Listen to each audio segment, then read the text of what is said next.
Okay.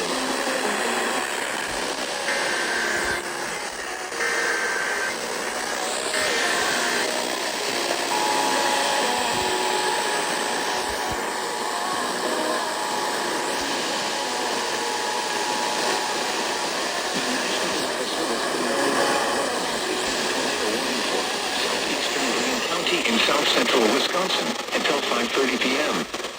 At 5:04 p.m., a severe thunderstorm capable of producing a tornado was located near Monroe, moving northeast at 40 miles per hour. Hazard, tornado and quarter-size hail. Source, radar indicated rotation.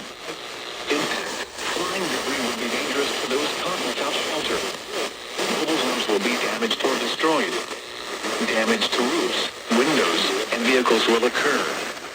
Tree damage is likely. Locations impacted include Monroe, Brodhead, Monticello, Albany, Judah, and Attica. Take cover now. Move to a basement or an interior room on the lowest floor of a sturdy building. Avoid windows. If you are outdoors, in a mobile home, or in a vehicle, move to the closest substantial shelter and protect yourself from flying debris.